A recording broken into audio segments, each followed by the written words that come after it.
As tornadoes continue to batter much of the Midwest this spring, and with hurricane season just around the corner, the head of NOAA is warning that funding cuts being considered by Congress could limit the agency's ability to track storms in the future.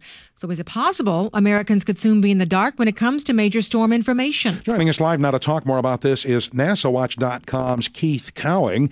Is this a big concern, Keith?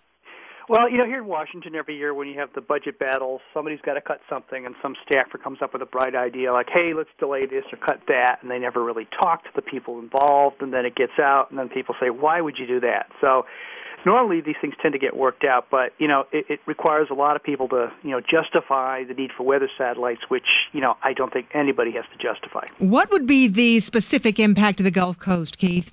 Well, as you know, with just recent history with hurricanes and so forth, the sooner you know, the better you can be prepared.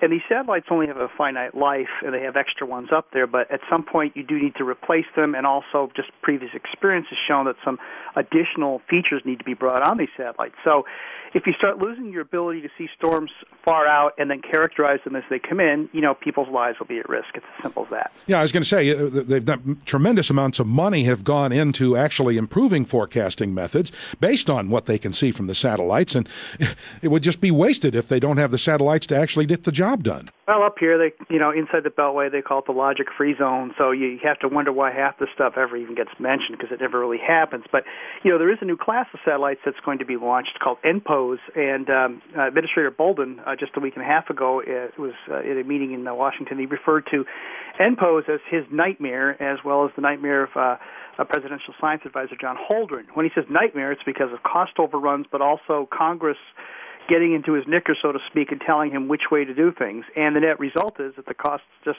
continue to go up. And, what do you do when you have limited resources and you need these things? You have to cut somewhere. So it's sort of a vicious circle, but at the end of the day, people's lives and property, gosh, I think that would be first on the list. Wouldn't you? One would. Thanks so much for talking with us this morning. NASAWatch.com's Keith Cowing.